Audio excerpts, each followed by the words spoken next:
de fazer. O terceiro passo, descubra em que você é bom. O quarto passo, descubra o que é mais importante para você. Quinto passo, use todos os seus dons. E sexto passo, saia da zona de conforto.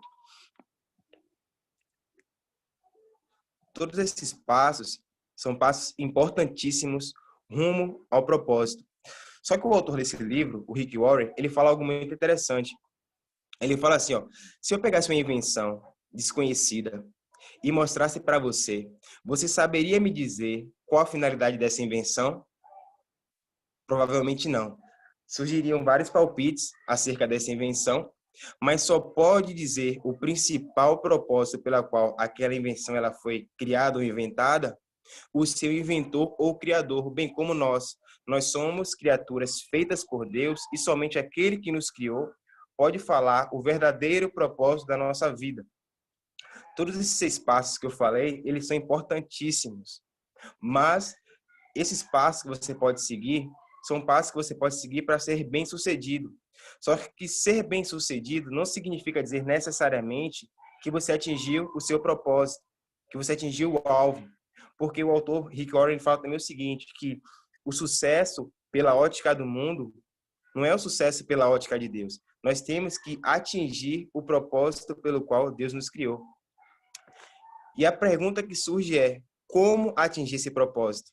E a resposta está, tendo um relacionamento com aquele que nos criou, a saber, Deus. Ele fala aqui que nós deveríamos, ao ler esse livro, entrar numa jornada de 40 dias, só que essa jornada de 40 dias, ela tinha que ser compartilhada. Você teria que entrar em contato com um amigo para se compromissar, né? Para ler junto com esse amigo esse livro durante 40 dias, um capítulo por dia. Só que quando eu comecei a ler esse livro, foi exatamente no período em que nós estávamos e estamos passando, que era a quarentena, no início da quarentena. E ele fala aqui também sobre alguns períodos de 40 dias descritos na Bíblia. Eu vou ler aqui alguns para os irmãos. Ó, o primeiro tem aqui, ó, 40 dias de Noé no dilúvio. 40 dias e 40 noites que Moisés ficou no monte para receber as tábuas dos 10 mandamentos.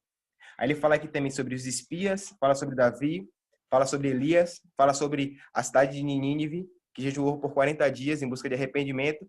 Ele fala também sobre Jesus, que jejuou 40 dias e 40 noites, e fala também 40 dias que os discípulos passaram aprendendo com Jesus. Então, o tempo, 40 dias, né, é um tempo que nós podemos determinar como um tempo de preparo que Deus ele escolhe para que o indivíduo ele passe.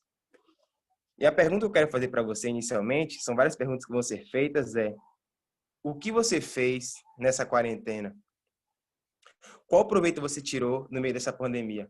Eu sei que para alguns aqui essa quarentena foi hard, sabe? Tem pessoas que olham para essa quarentena e só aconteceu coisa ruim na vida dela.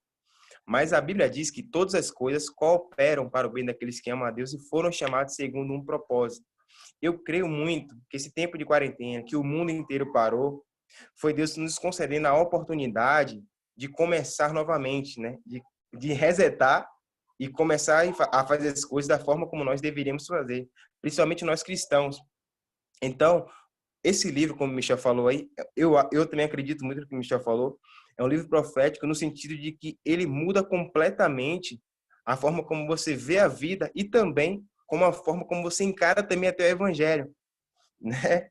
E ele fala aqui várias coisas aqui nesse livro, e só para não ficar muito extenso, que eu estou falando demais aqui, eu vou ler só algumas perguntinhas aqui, e eu quero que você reflita com essas perguntas, né? A primeira pergunta que ele fala é: por que estamos vivos? A segunda pergunta que ele fala é: como a vida funciona? A terceira pergunta é: o que evitar dessa vida e o que esperar do futuro? Eu vou repetir as perguntas. A primeira é: por que estamos vivos? A segunda é: como a vida funciona? A quarta: o que evitar dessa vida? E a quinta é: o que esperar do futuro? Essas perguntas são simples, mas são essenciais para que talvez você que está me ouvindo tenha um senso de existência. Porque pode ser uma frase bonita, mas é uma realidade. Nem todo mundo vive. A maioria das pessoas sobrevive. Algumas pessoas não vivem. Algumas pessoas apenas existem. Tem pessoas que, se você perguntar para ela quem é você, ela não vai saber responder. Qual o seu propósito? Ela também não vai saber responder. Onde você quer chegar? Ela também não vai saber responder. Não é demérito para ninguém não saber responder essas perguntas. Agora, a questão é, se você se acomoda a não ter as suas perguntas respondidas, como que você quer chegar a um determinado lugar? Tem uma frase que diz que, para quem não sabe onde quer chegar, qualquer caminho serve, é uma realidade.